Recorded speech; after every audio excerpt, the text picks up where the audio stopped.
اعوذ باللہ من الشیطان الرجیم بسم اللہ الرحمن الرحیم الماسون قرآن میں آپ سب کو خوش آمدید. السلام علیکم ورحمۃ اللہ وبرکاتہ. آج لیکچر نمبر 16 میں ہم لیکچر نمبر 15 کو کنٹینیو کریں گے. لیکچر نمبر 15 میں ہم نے کھڑا زبر کھڑی زیر الٹا پیش کے بارے میں بتایا جو کہ ایکول ٹو الف. کھڑا زبر از ایکول ٹو الف اینڈ کھڑی زیر از ایکول ٹو یا اینڈ الٹا پیش از ایکول ٹو واو. ٹھیک ہے، جتنا آپ الف کو کھینچتے اتنا اپنے کھڑا زبر کو کھینچنا ہے اپنا پراپر الف کے برابر. خو مثلا یہاں پر آپ آ سکتے ہیں، خو پر اگر ہم آئیں گے تو خو خی خو ت تی تو جتنا ہم نارمل الف کو اور یا کو اور واو کو کھینچتے ہیں اسی حساب سے اپنے کھینچتے ہیں کیونکہ ایکول ٹو الف واو اینڈ یا ہے. حروف مدی جسے آپ کہہ سکتے ہیں. اب ایک تو آپ کو اس شکل میں نظر آئیں گے جو کہ ہم نے پڑھ لیا تھا لاسٹ ٹائم، اور دوسری شکل آپ کو اس طرح سے نظر آئیں گے تختی نمبر 8 میں. مدہ اور لین کے بارے میں ہم بتائیں گے آج. ہدایات کو ہم پڑھ لیتے ہیں. حروف مدہ الف واو یا یہ تینوں حروف مدہ کہلاتے ہیں. حروف مدہ یہ جو اگر ان پر جو ہے جیسے ساکن ہو، الف ساکن واو یا ہو تو یہ تینوں حروف مدہ کہلاتے ہیں. اگر الف سے پہلے زبر ہو تو الف مدہ.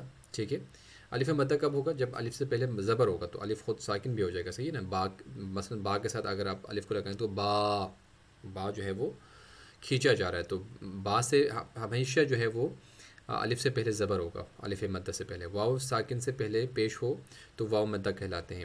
جیسے واو یہاں پر ساکن ہے، جزم ہے اور اس سے پہلے پیش ہے. ہمیشہ واو ساکن سے پہلے جو ہے وہ واو مدہ سے پہلے پیش کا ہونا ضروری ہے تاکہ ہم کھینچ سکیں پیش کے ذریعے واو کو. اور اسی طرح سے یا ساکن اور سے پہلے ہمیشہ زیر ہوتا ہے، یعنی یا مدہ سے پہلے ہمیشہ زیر ہوتا ہے. تو الف سے پہلے ہمیشہ زبر، واو سے پہلے ہمیشہ پیش اور یا سے پہلے ہمیشہ زیر. یہ لازم ہے ان کے ساتھ. ٹھیک ہے، ایک الف کے برابر آپ کھینچ کر پڑھیں گے جسے مد اصلی کہتے ہیں، جسے با بو بی. صحیح ہے. اگر اور ان حروف مدہ کے بعد اگر صفحے میں مد حمزہ اور سکون یعنی اصلی یا بوجہ وقف ہو تو لمبی مد ہوگی جسے مد فرعی کہتے ہیں. تنبیہ: جزم کا دوسرا نام سکون ہے. جس حرف کا سکون ہو اس حرف کو ساکن کہتے ہیں. لہٰذا میں آپ کو بالکل آسان کر کے سمجھاؤں گا یہاں پر کیا کہنا چاہ رہے ہیں.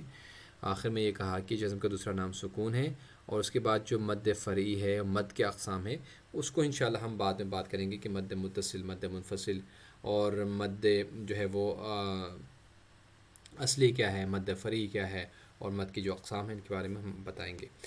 اوورال جو آپ کو ذہن میں رکھنا ہے وہ یہی ہے کہ جب بھی اس طرح سے الف واو یا ساکن ہو کر آ جائیں، الف سے پہلے زبر ہو، واو سے پہلے پیش ہو، یا سے پہلے زیر ہو، تو یہ حروف مدی کہلائیں گے. آپ حروف مدہ، الف مدہ، واو مدہ اور یا مدہ. ٹھیک ہے، اب اس کو کیسے پڑھیں گے؟ جس طرح سے ہم نے اوپر پڑھا تھا اسی طرح سے ہم نے اس کو پڑھنا ہے.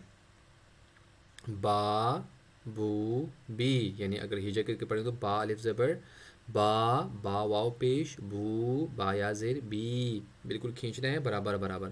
تا الف زبر تا واو پیش تا یا زیر تی. ث الف زبر ث واو پیش ثا یا زیر ثی. اب یہاں پر جب سافٹ لیٹر میں سے ایک ثا کو پڑھا ہے اس کے بعد مڈل تھروٹ سے دوبارہ شروع ہو رہا ہے ہا کے ساتھ.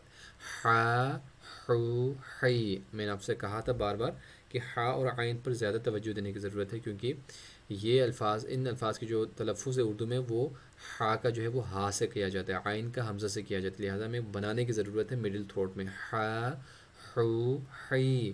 اسی طرح سے خو الف زبر خو، خو واو پیش خو یا زیر خی، کیونکہ یہ گرین لیٹر ہیوی لیٹرز ہے اس لیے یہاں پر آپ کو گرین نظر آ رہے ہیں. رو را کا الف یعنی زبر اور واو پیش کے اس میں جو ہے وہ کنڈیشن میں را کو موٹا پڑھیں گے، را کو زیر کے حساب سے را کو ہم جو ہے وہ پتلا پڑھیں گے. نیکسٹ پیج پہ ہم جاتے ہیں، اسی کو کنٹینیو کرتے ہیں. پیج نمبر 13 ہے. زا الف زبر زا واو پیش زو، زا یا زیر زی، زا زو زی.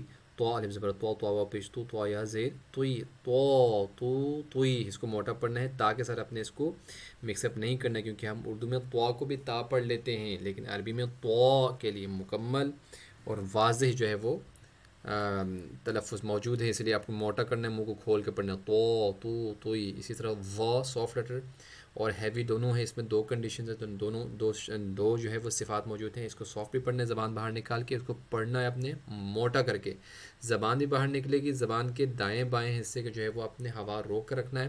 اس طرح سے آپ نے پڑھنا ہے وہ وی دیکھیں میرے چیکس باہر آ رہے ہیں کیونکہ میں ہوا روک کر جو ہے وہ پڑھنے کی کوشش کر رہا ہوں. اسی طرح سے ف فو فی بہت آسان ہے. ہا ہو ہی یا یو یی او ای. حمزہ کی آواز دیکھیں, حمزہ میں ہمیشہ آواز سٹاپ ہو جاتی ہے, آواز آپ کی بریتھ بالکل سٹاپ. او ای ج جو جی. اسی کے بعد آپ اس طرح سے پڑھیں دا دو دی ذو ذی. سافٹ یعنی لیٹر دوبارہ آ گیا سافٹ, جس کو اپنی زبان باہر نکلنا ہے. تیسرا جو ہے وہ لیٹر آپ کو یہاں پر ذو ذی میں س سو سی ش شو شی.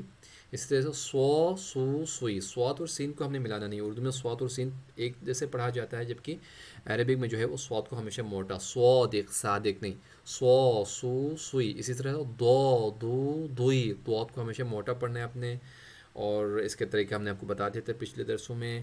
دود پڑھنا ہے, نہ زا کی آواز آئے گی, نہ وا کی آواز آئے گی, اور نہ ہی ذیل کی آواز آئے گی. یہ دو ہے, دود. زبان کے رائٹ یا لیفٹ اوپر کو مولر کے ساتھ لگانا پڑتا ہے. اس کے بعد ایک اور امپورٹنٹ لیٹر کے اوپر ہم آئیں گے, عین مڈل تھروٹ عی. دیکھیں آپ نے دیکھنا ہے, اپنا دیکھنا ہے کہ آپ کی آواز سانس کٹ رہی ہے یعنی سٹاپ ہو رہی ہے. اگر سٹاپ ہو رہی ہے تو آپ عین ابھی تک نہیں پڑھ رہے. عین میں آواز سٹاپ نہیں ہوتی, عین میں آواز نیچے سے گھومتی ہوئی سرکولیٹ کرتی ہوئی آواز آ جاتی ہے باہر. عی دیکھیں تو حمزہ میں آواز رکتی ہے لیکن عین میں آواز نہیں رکتی. اس پر بہت زیادہ پریکٹس کرنے کی ضرورت ہے. سب سے زیادہ مشکل لیٹرز میں عین اور ہا مڈل تھروٹ کے جو دو لیٹرز ہیں وہ اردو میں نہیں ہیں ان کے لیے تلفظ, اس لیے ان کو بنانے کے لیے آپ کو انتھک کوشش اور محنت کی ضرورت ہے. انشاءاللہ کوشش کریں گے تو اللہ توفیق دیں گے. غین مڈل تھروٹ کے سے اوپر جو اپر تھروٹ کے اوپر آئیں گے تو غین کی آواز آتی ہے. غین وہاں سے نکلتا ہے, غو غی موٹا ہے اس لیے منہ کو ہم نے اوشے میں بنایا. اسی طرح سے ایک اور موٹا لیٹر جو ہے قو قو قی. قاف الف زبر قو, قاف واو پیش قو, قاف یا زیر قی. اسی طرح سے کاف الف زبر کا, کاف واو پیش کو, کاف یا زیر کی, کا کو کی, لا لو لی, ما مو می, ما مو می. اس کو ہم ختم کر دیں گے اگلے والے پیج سے. نا نو نی, وا وو وی. یہاں پر ہم نے اس کو اینڈ کیا. نیکسٹ والے لیسن میں انشاءاللہ پیج نمبر 14 سے ہم شروع کریں گے. اس میں ہم حروف لین کے بارے میں بات کریں گے کہ حروف لین کیا ہے. تب تک کے لیے اجازت, اللہ حافظ.